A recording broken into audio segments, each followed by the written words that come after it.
नमस्कार, जय माता दी। आज हमने गीता के जो मैंने एक वीडियो में डाला था कि हमने 4 श्लोकों का, गीता के 18वें अध्याय के 4 श्लोकों का वर्णन किया था। उसके बाद के श्लोकों का वर्णन अब आपके आगे कहता हूँ। 4 श्लोकों के बाद भगवान कहते हैं कि तथा यज्ञ, दान और तप रूप कर्म त्यागने के योग्य नहीं है,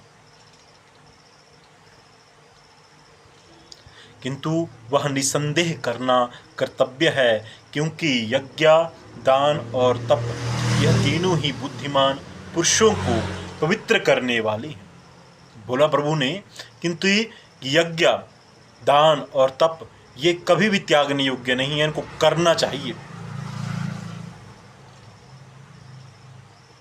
बुद्धिमान पुरुषों को पवित्र करने वाले ये तीनों चीजें।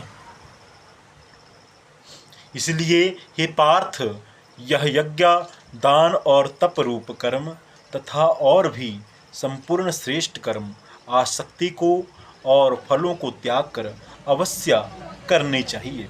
ऐसा निश्चय किया हुआ मेरा मत है। भगवान श्री कृष्ण कहते हैं कि ऐसा मेरा मत है कि ये करने ही चाहिए।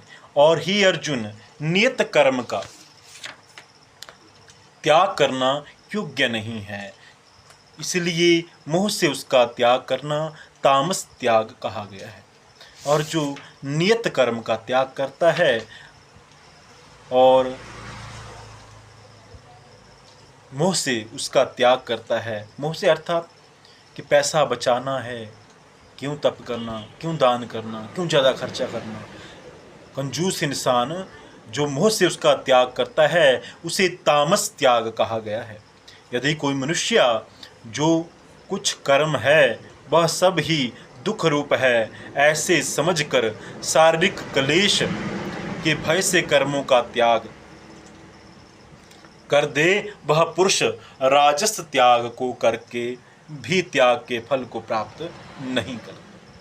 जो मनुष्य ऐसा सोचता है कि जितने भी ये काम हैं ये सब दुख रूप हैं, शारीरिक क्लेश के भय से कर्मों का त्याग करता है, शारीरिक शरीर में क्लेश होगा, कष्ट होगा, इस सोच से जो कर्मों का त्याग करता है कि यार कौन जल्दी उठेगा, सुबह उठना पड़ेगा, स्नान करना पड़ेगा, सूर्योदय से पहले पूजा करनी पड़ेगी, तप करना पड़ेगा, जो इस सोच से कि शारीरिक कष्ट होगा शरीर को, इस भय से कर्मों का त्याग करता है, तो वो क्या है, उस त्याग को राजस त्याग कहा गया है। अर्थात वह उसका त्याग करना कर्तव्य, उसका त्याग करना व्यर्थ है।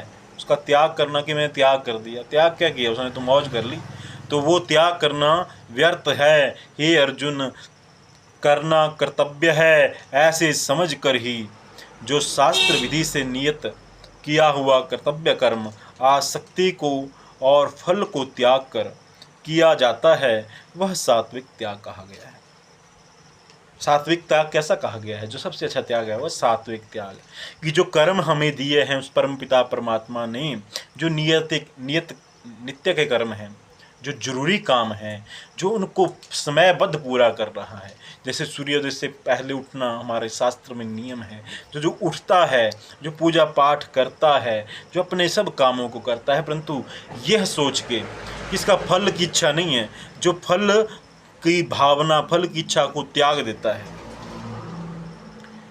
और आसक्ति अर्थात जो कि यार थका हो गया आज नहीं करूँगा, जो इसको भी छोड़ देता है कि करना ही करना है, जो काम है वो करना है, और उसका फल मिले ना मिले, जो इस भावना से काम को करता है वह सात्विक त्याग कहा गया है। हे अर्जुन, जो पुरुष अकल्याणकारक कर्म से तो द्वेष नहीं करता और कल्याणकारक कर्म से आसक्त नहीं होता, वह शुद्ध सत्व गुण से युक्त हुआ पुरुष संशय रहित ज्ञानवान और त्यागी है। जो पुरुष क्या कहा गया? जो पुरुष अकल्याणकारक कर्म से द्वेष नहीं करता, अर्थात कोई इंसान, कोई ऐसा कर्म है जो अकल्याणकारक है, जिससे किसी का भला नहीं हो रहा है, नुकसान हो रहा है, तो उसको देखकर वो दुखी नहीं होता, द्वेष नहीं करता। क्यों? हम हिंदू हैं, कोई और हम सनातनी हैं, कोई हमारे बीच में कोई ऐसे इंसान भी होते हैं, हम कहते हैं कि किसी के शरीर का मांस खाना अच्छा नहीं है, परंतु जो मांस खा रहा है, अगर उसको कोई पीड़ा हो गई, उसको कोई कष्ट हो गया, हम उसको देख करके उससे द्वेष करेंगे, उसको टच नहीं करेंगे, उसको छुएंगे नहीं, या उसकी पीड़ा से खुशी होंगे, तो हम उस परम सत्य को प्राप्त नहीं कर पाएंगे। तो उससे हम द्वेष नहीं करेंगे। वो जैसा कर रहा है वो अपना कर्म कर रहा है, हमें उससे कोई मतलब नहीं है। और जो कल्याणकारक कर्म में आसक्त नहीं होता, जो खुशी का काम है वहाँ पर नाच रहने लगे, दुख के काम में रोना नहीं और सुख के काम में खुश होना नहीं, जो इन दोनों से परे है, जो दुख में दुखी नहीं होता और सुख में सुखी नहीं होता, जो सदैव एक जैसा रहता है, ऐसा संशय रहित ज्ञानवान पुरुष ही त्यागी है। वह देहधारी पुरुष के द्वारा संपूर्णता से सब कर्म के त्याग को जानने, सब कर्म त्यागे जाने को शक्य नहीं है। जो इससे जो पुरुष कर्मों का फल का त्यागी है, वही त्यागी है। जो कर्म कर रहा है उसको फल की कोई इच्छा नहीं, फल त्याग दिया उसने, अच्छा होगा बुरा होगा जो होगा देखा जाएगा, मैंने तो अपना काम करना है। जो फल का इच्छा करता ही नहीं है, अच्छा होगा तब भी मस्त है, बुरा होगा तब भी मस्त है, जो ऐसा है वही असली त्यागी है, ऐसे कहा जाता है। सकामी पुरुषों के कर्म का ही अच्छा और बुरा मिला हुआ ऐसे 3 प्रकार का फल मरने के पश्चात भी होता है, और त्यागी पुरुषों के कर्मों का फल किसी भी काल में नहीं होता, क्योंकि उनके द्वारा होने वाले कर्मों वास्तव में कर्म है ही नहीं। अर्थात क्या कहा गया कि जो सकामी, जो काम के सहित पुरुष कर्म करते हैं, उनको उनका अच्छा या बुरा फल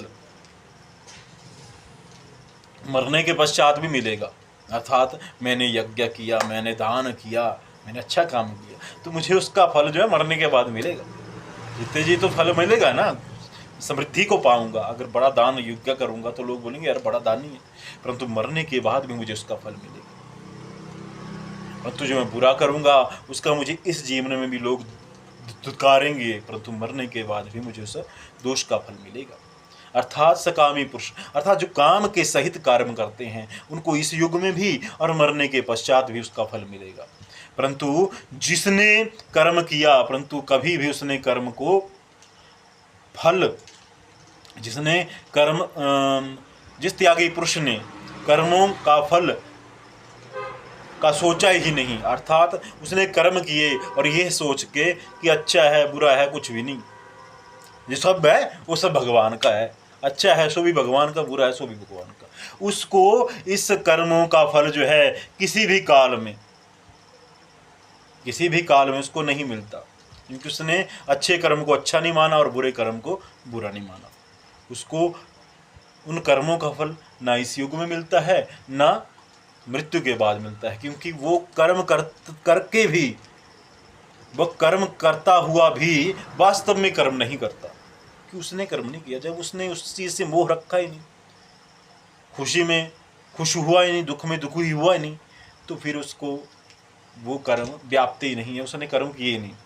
ही महाबाहो, संपूर्ण कर्मों की सिद्धि के लिए, अर्थात संपूर्ण कर्मों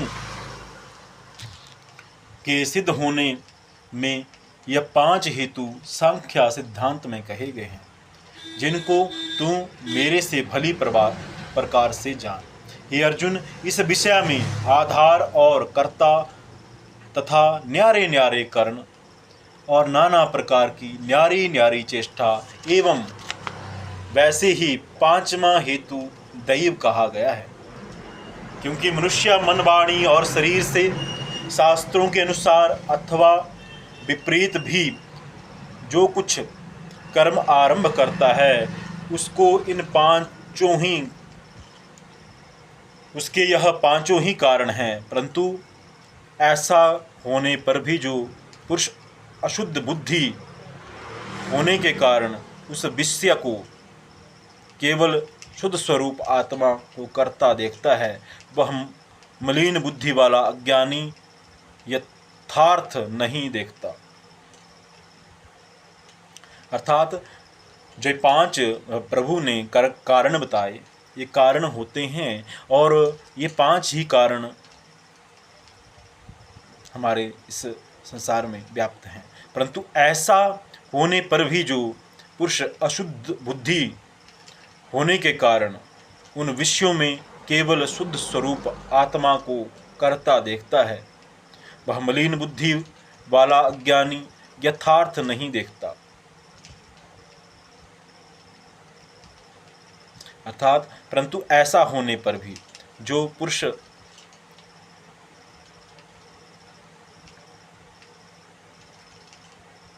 अशुद्ध बुद्धि होने के कारण उन विषयों में केवल शुद्ध स्वरूप आत्मा को देखता है।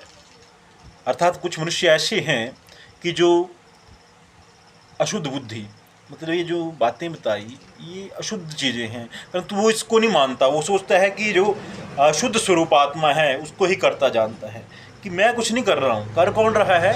आत्मस्वरूप कार्य कर रहा है, अच्छा कर रहा है, बुरा कर रहा है, सब वही कर रहा है। जो इस चीज़ को करता देखता है वह मलिन बुद्धि वाला देखता है, वो अच्छा है, और वह मलिन बुद्धि वाला अज्ञानी यथार्थ नहीं देखता, जो इस आत्मा को कर्ता को नहीं देखता। ये कुछ 2 प्रकार से विभाजन किया गया। एक कि जो आत्मा सारे जो कर रहा है, जो भी चीज़ है वो आत्मा से संबंधित है, और एक मैंने किया, क्योंकि हमने क्या किया। जब तक आत्मा हमारे मन के भीतर है, आत्म बिंदु हमारे अंदर है, तब तक हम सारे कर्म कर रहे हैं। जब ये आत्मा ही निकल गया तो हम शून्य हो गए, शून्य सॉरी मिट गए, खत्म हो गए, शरीर रह गया, तुच्छ रह गया, कुछ नहीं रहा। नमस्कार, जय माता दी।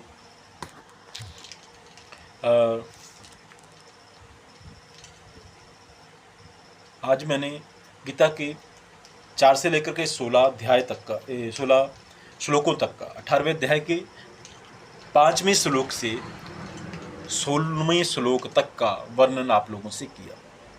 अगर आपको ये अच्छा लगे तो मेरे इस चैनल को लाइक, सब्सक्राइब, शेयर, कमेंट अवश्य करें, एवं इसके पश्चात दोबारा इसके आगे का वर्णन आप लोगों से करूँगा, क्योंकि इसमें 78 श्लोक हैं। इसलिए अभी मैंने थोड़ा सा आराम से ना हो करके थोड़ा हर शब्द में थोड़ा शीघ्र किया, कि कई लोग सुनने के इतना लंबा सुनने का टाइम नहीं होता। इसलिए आपका भी भला हो जाए और मेरा भी भला हो जाए। सबका भला करो भगवान, पर शुरू मुझसे करो भगवान। सबका भला करो भगवान, पर शुरू मुझसे करो भगवान। क्यों? स्वार्थी है ना दुनिया, मैं भी स्वार्थी हूँ। क्यों? सबका भला करो भगवान। भला तो सबका करो, पर शुरू मुझसे करो। क्यों? क्योंकि अगर मेरा भला हो जाएगा तो मैं भी कुछ ना कुछ अपनी तरफ से अच्छा ही करूँगा, भला ही करूँगा। इसलिए स्वयं के लिए मांगो। इसलिए मैं कहता हूँ कि मेरी मैया तो मेरी ही है। भगवान से अगर जुड़ना है ना, तो भगवान को स्वयं को ये बोलो कि मैं तेरा हूँ और तू मेरा है। जय माता दी। नई जानकारी के लिए दोबारा से मिलेंगे। जय माता दी।